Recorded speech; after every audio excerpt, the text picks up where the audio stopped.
I hope आप सब ठीक होंगे। Welcome back to my channel. तो मैं आई हूँ एक्सचेंज प्लेस। घर से मेरे बहुत ही पास था ये, तो मैंने सोचा घर पे बैठे बैठे करना कुछ नहीं है, जाके देख के आते हैं। एंड यहाँ का व्यू लिटरली बहुत अच्छा है, बहुत शांति है यहाँ पे। एंड सब बैठ के अपना अपना कुछ ना कुछ एंजॉय कर रहे हैं यहाँ पे। मैं आपको दिखाती हूँ, फिर उसके बाद मैं आप लोगों के साथ अपना F1 वीज़ा इंटरव्यू का एक्सपीरियंस शेयर करूँगी। मैंने कैसे प्रिपेयर किया, मैंने कैसे दिया, क्या क्वेश्चन थे, सब कुछ मैं आप लोगों को बताऊँगी।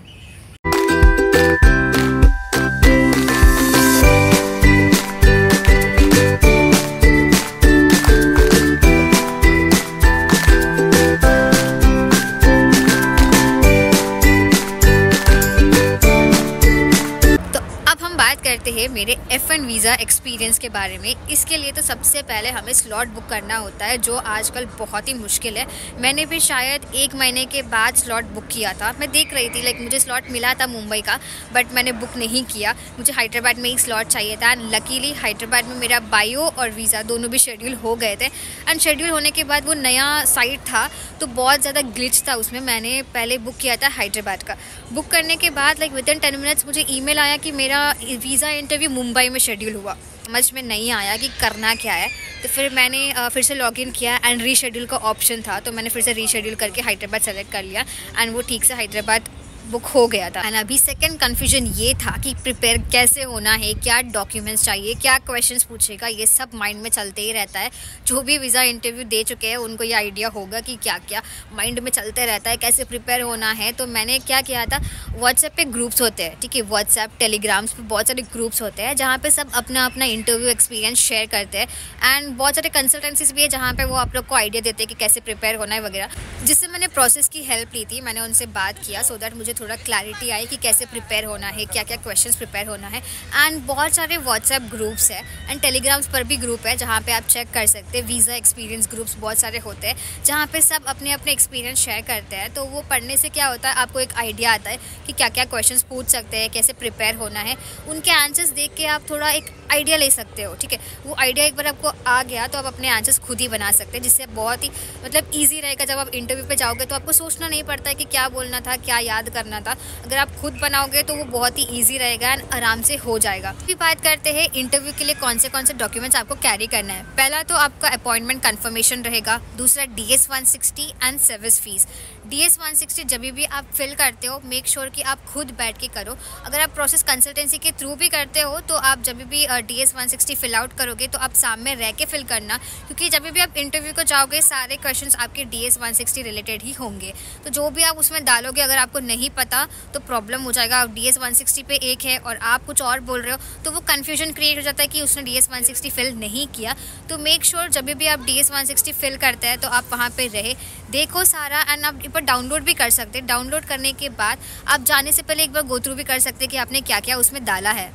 इंटरव्यू के लिए भी आपको सेम डॉक्यूमेंट्स कैरी करना है। इसके साथ आपको एडिशनल आपके एजुकेशन डॉक्यूमेंट्स, आपके ट्रांसक्रिप्ट्स, बैंक स्टेटमेंट एंड अगर आपका लोन है तो आपका loan document, loan sanction letter जो भी होता है वो सब आपको कैरी करना है। बस यही डॉक्यूमेंट्स आपको कैरी करना है। अब बात करेंगे मेरा एक्सपीरियंस, मुझे क्या क्या क्वेश्चंस पूछे। जैसा मैंने बोला था कि मेरा इंटरव्यू और बायो हैदराबाद में ही था। मेरा इंटरव्यू अराउंड 9:30 का था, एक 30 मिनट्स पहले मैं पहुँच गई थी वहाँ पे।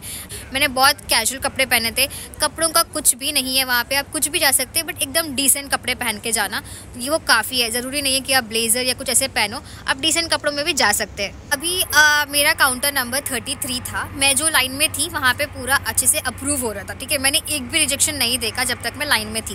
एंड सडनली मेरे को अभी 32 काउंटर पे उन्होंने भेज दिया था। 32 काउंटर पे जाने के बाद मेरे सामने 2 से 3 लोग थे, तो वो कुछ क्वेश्चन पूछ ही नहीं रहा था। जैसे I-20 उन्होंने देखा, देखते कि उन्होंने 1-2 क्वेश्चन पूछा, वापस दिए, चले गए। पूछा नहीं, वो बंदों को उन्होंने बोलने का टाइम भी नहीं दिया था। तो मेरे दिमाग में ये रहता था, शिट, मैं अच्छे से 33 काउंटर में थी एंड 32 अभी मैं आ गई, पता नहीं क्या पूछेंगे, क्या है, ये सब माइंड में चल रहा था। एंड उतने में आगे आओ। तो देन आई वेंट। जाने के बाद उन्होंने मेरा पासपोर्ट और I-20 ले लिया। वो ट्रे में ही रखा हुआ था, ठीक है। उन्होंने I-20 देखा, फिर उन्होंने बोला कि विच यूनिवर्सिटी। मैंने उनको आंसर कर दिया एंड उसके बाद वो कुछ टाइप कर रहे थे। लिटरली 1 मिनट तक उन्होंने कुछ नहीं बोला। फिर उसके बाद उन्होंने मुझे अपने एक्सपीरियंस के बारे में पूछा, तो मैंने उनको अपने रोल्स एंड रिस्पॉन्सिबिलिटीज सारे एक्सप्लेन किए। 2-3 पॉइंट्स मैंने बोला था। एंड उसके बाद उन्होंने मुझे फंडिंग के बारे में पूछा, हु इज़ फंडिंग या लोन, ये सब मुझे पूछा था।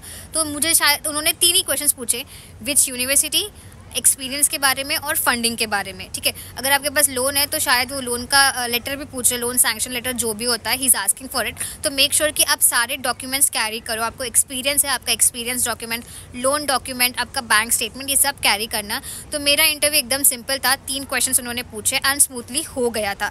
लाइक मेरा पासपोर्ट और I-20 वहीं पे ट्रे में रखा था, मुझे समझ नहीं आ रहा था कि अप्रूव हुआ है या रिजेक्ट हुआ है। तो फिर जैसे लाइक आई वाज वेटिंग कि वो बोले कि अप्रूव हो चुका है। जैसे अप्रूव बोला, मैंने 2 मिनट नहीं लगाया वहाँ से भागने के लिए। बस यही था मेरा F1 वीज़ा इंटरव्यू का एक्सपीरियंस। बहुत ही सिंपल है, मतलब जो भी आंसर्स आप प्रिपेयर करोगे शॉर्ट एंड सिंपल प्रिपेयर करना, जिससे आपको याद करने भी बहुत ईजी रहेगा।